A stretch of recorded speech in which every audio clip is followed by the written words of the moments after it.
Friends, welcome to my ध्वजा। आज के पर्टिकुलर वीडियो में मैं बात करूंगी कि मैं डिलीवरी के बाद एवरी डे क्यों रो रही थी या क्यों मेरे आँख से पानी आ रहा था। मेरा फर्स्ट डिलीवरी हुआ है 13 साल पहले। अमेजिंग, पीसफुल, एकदम मस्ती भरी एक्टिव प्रेगनेंसी में मुझे कभी कोई दिक्कत नहीं हुआ। कंसीविंग वॉज नेचुरल और बहुत आराम से प्रेगनेंसी गई। It's been very very regular on my exercises, pranayama, my meditation practices and yes, मैं थ्रू आउट प्रेगनेंसी भी लोगों को लेबर प्रिपरेशन तक सिखाती थी। गर्भ संस्कार एंड लेबर प्रिपरेशन ये मैं लोगों को सिखाती थी। बट जैसे ही मेरा डिलीवरी हुआ, मैंने ब्रेस्ट फीडिंग चालू किया। ब्रेस्ट फीडिंग चालू हुआ तभी मुझे हमेशा से ऐसा लगता था कि जितना ब्रेस्ट फीडिंग नॉर्मल है, ऐसा मैंने सुना हुआ है, वैसे तो मेरा प्रेगनेंसी भी मस्त था, तो ब्रेस्ट फीडिंग भी मस्त हो ही जाएगा। उसके लिए एक्स्ट्रा एफर्ट डालने की ज़रूरत क्या है, उसको अलग से सीखने की ज़रूरत क्या है, इनफैक्ट उसको सिखाने की भी ज़रूरत क्या है। सो मेरा पहला बच्चा पैदा होने तक मैंने जितने भी एक्सपेक्टिंग कपल्स को ट्रेन किया हुआ है, मैं ब्रेस्ट फीडिंग नहीं सिखाती थी, मैं सिर्फ लेबर प्रिपरेशन सिखाती थी। बिकॉज आप लोगों में से कई लोगों की तरह मेरे भी दिल में यही था कि अरे यार, नॉर्मल डिलीवरी हो जाए बस, डिलीवरी के बाद का तो वैसे भी मैनेज हो जाएगा। बट मैं एवरी डे रोई हूँ। First and a very important चीज़ जो मेरी आँख में पानी लेके आता था इस लड्डू। मैं मारवाड़ी कल्चर से हूँ और गोंद के लड्डू मेरी मम्मी बनाई थी। और उनके यहाँ पे कल्चर ऐसा है कि सुबह में उठने के बाद ब्रेकफास्ट नहीं देते, बस घी का बनाया हुआ एक हलवा या आटे के शीरे की तरह कुछ खिलाते हैं और फिर आपको लड्डू खाने के लिए दे देते हैं। I have lot of teeth related issues. In fact मुझे रूट कनाल भी बोला हुआ था, बट बच्चा जस्ट पैदा हुआ है तो हम लोग डेंटल ट्रीटमेंट नहीं कर सकते, तो उन्हें बोला था आप कुछ दिनों के लिए होल्ड करो। मुझे लड्डू खाया नहीं जाता था, मेरा पेट भी नहीं भरता था और वो लोग बोलते थे बाकी चीज़ें आपको खाना अलाउड नहीं है, तो आप सिर्फ लड्डू खाओ। और मैं रोती थी। एक्चुअली मुझे इतना भूख लगता था, मम्मी को बोलती थी मुझे बहुत भूख लगा है। एंड मम्मी वॉज लाइक आप फ्रूट्स नहीं खा सकते, आप ज़्यादा पानी नहीं पी सकते, आपको सिर्फ भाकरी भाजी खाना है और आपको तो लड्डू तो खाना ही पड़ेगा। It is to actually bring tears to my eyes.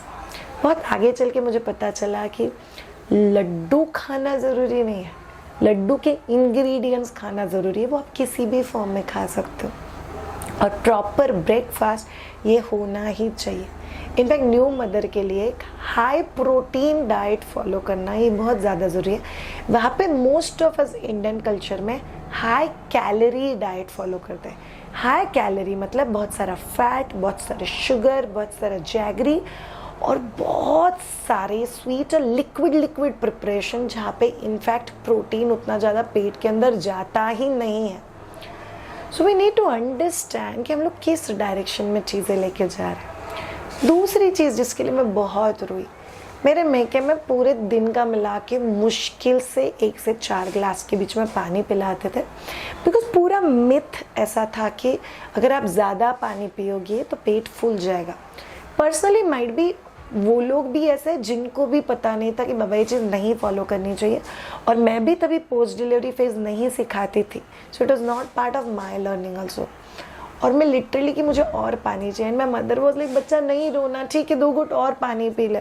और वो गरम पानी, मेरा डिलीवरी जून में हुआ, मेरे को पानी जाता नहीं था और आँख में से बहुत पानी आता था कि नहीं जा रहा है, मेरे को नहीं भा रहा है, को नॉर्मल पानी पिला, नहीं पिलाया जाता था। बाद में चल के मुझे पता चला कि पहले 10 दिन गर्म पानी पीना will actually help you to produce good milk, but उसके बाद नॉर्मल फिल्टर्ड वाटर पीना है।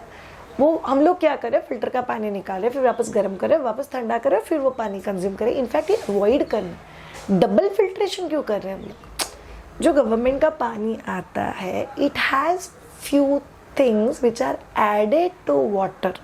इसको बोलते हैं हम लोग फोर्टिफिकेशन, जो गवर्नमेंट करता है, जो आपकी हेल्थ के लिए बहुत ज़्यादा अच्छा है। हम लोग डबल फिल्ट्रेशन करके खुद को इतना ज़्यादा इम्यूनाइज नहीं कर सकते। तीसरा चीज़ जिसके लिए मैं बहुत ज़्यादा रोई हूँ, मेरा बच्चा जब भी रोता था मैं उसके साथ रोती थी। आप में से बहुत सारे लोग रोए हो ना।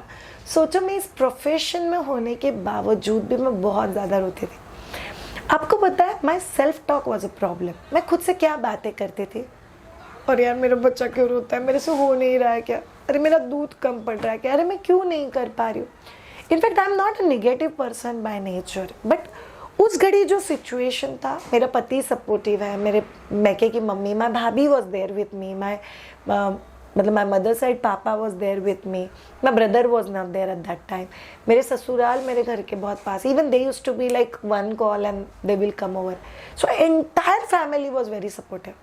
बट फिर भी मुझे ऐसा लगता था कोई हेल्प नहीं कर पा रहा है, मुझे कोई कुछ नहीं कर पा रहा है, मैं कुछ नहीं कर पा रही हूँ, मुझे समझ नहीं रहा है, पता नहीं मैं बच्चे का कैसे करूँगी। एंड आई हैव क्राइड, बहुत रोई। आज जब भी मैं पीछे मुड़ के देखती हूँ तभी मुझे पता चलता है कि उस समय सिर्फ खुद को ये बताने की ज़रूरत थी, मम्मा यू आर डूइंग गुड, मम्मा यू आर डूइंग दैट जो आपको बेस्ट पॉसिबल है। एंड मम्मा आप पहली बार बच्चे को बड़ा कर रहे हो, और रादर आप पहली बार इस बच्चे को बड़ा कर रहे हो, तो थोड़े बहुत तो एक्सपेरिमेंटेशन होगी ना बच्चे को बड़ा करने के इसमें, और हमको उस एक्सपेक्टेशंस को कैसे लेना है ये हमारा चॉइस है। All of you mamma's please understand. मुझे समझने के लिए बहुत टाइम लगा कि बच्चा इम्पॉर्टेंट है बट मम्मा भी इम्पॉर्टेंट है। खुद के लिए टाइम देना, खुद एक्सरसाइज करना, खुद सेल्फ अफर्मेशंस करना, खुद के सप्लीमेंट्स लेना, ये सभी चीज़ें बहुत इम्पॉर्टेंट है। और ये मुझे पता नहीं होने की वजह से मैं बहुत रोई, बहुत रोई। Next reason, wrong latch and nipple pain. मेरे निपल में क्रैक होके उसमें से खून निकल रहा था, उसमें से पस हो गया था। मुझे डॉक्टर्स ने बोला कि आपके निपल्स कट करने पड़ेंगे, और मैं बहुत रोई हूँ, बहुत रोई हूँ। एवरी डे मैंने भगवान को प्रे किया है कि बस मेरे बच्चे को भूख नहीं लगनी चाहिए, मेरे बच्चे ने दूध नहीं पीना चाहिए। इनफैक्ट एक दिन शाम को 7 बजे हम लोग गाय का दूध लेके आए, हमने गाय का दूध फाड़ा, उसमें आधा पानी ऐड किया, उसमें वाउडिंगा करके एक हर्ब आता है वो डाला, उसको उबाला, उसको ठंडा किया, मेरे बच्चे को पिलाया। मेरे बच्चे ने उल्टी करके सब निकाल दिया, मैं और रोने लग गई, मेरे को जख्म हो गई, मेरे को पिलाने नहीं आ रहा है, मेरा बच्चा बहुत रो रहा है, मेरे को कुछ नहीं जम रहा। It was very difficult, very very very difficult. Breast feeding जब भी नहीं आता है ना, तभी जो एक मदर फील कर सकती है एज अ फेल्योर कि मेरे को नहीं जम रहा है, मेरे को नहीं आ रहा है, कब मैं कर पाऊंगी, और क्या मैं कर पाऊंगी या क्या मैं नहीं कर पाऊंगी। ये सारे डाउट्स मेरे नज़रों के सामने से दिन में एटलीस्ट 100 बार जाते थे, and it was making things difficult for me. आपको पता है, चीज़ों के बारे में बुरा लगना ये एक बात है, खुद को उसके लिए रिस्पॉन्सिबल समझना ये एक बात है, और फेलियर समझ के खुद के ऊपर गिव अप करना ये अलग बात है। ये सब मैं खुद के साथ कर चुकी थी। हर रिलेटिव आके सजेशन दे रहा है, हर लेडी रिलेटिव आके निपल चेक कर रही है, मतलब घी लगाने से लेके एलोवेरा लगाने से लेके, किसी ने कोई क्रीम बोला होता तो वो लगाने से लेके, मैं सब कुछ लगा चुकी थी अपने निपल पे।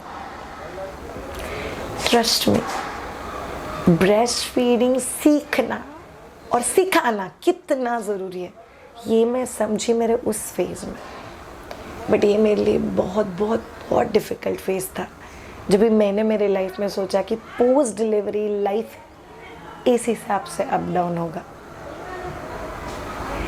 It was not ups and downs, to be very honest, it was twist and turns, and it was getting difficult for me. So all of you mothers, ये सब चीज़ें हैं जो मेरी आंखों में पानी लेके आए जब भी मेरा डिलीवरी हुआ था। एंड ट्रस्ट मी, मैंने जो आपके साथ सोल्यूशन शेयर किए, ये सब चीज़ें जो मैं चाहती हूँ कि हर नई मम्मा को कोई बताए, हर नई मम्मा को कोई बताए। इट इज़ डूएबल, और अगर आपको मुझसे ट्रेन होना है तो get in touch with us यार। बट ये ज़रूरी है, एक मदर का खुद के पोस्ट डिलीवरी फेज़ की तरफ जो अप्रोच होता है वो डिसाइड करता है कि आपका रिकवरी कैसे होगा। Mamas, it's time to bounce, and it's time to bounce back in life.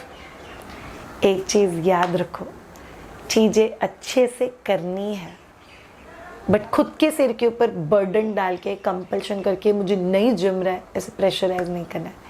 सीख लेंगे धीरे धीरे और कर भी लेंगे धीरे धीरे।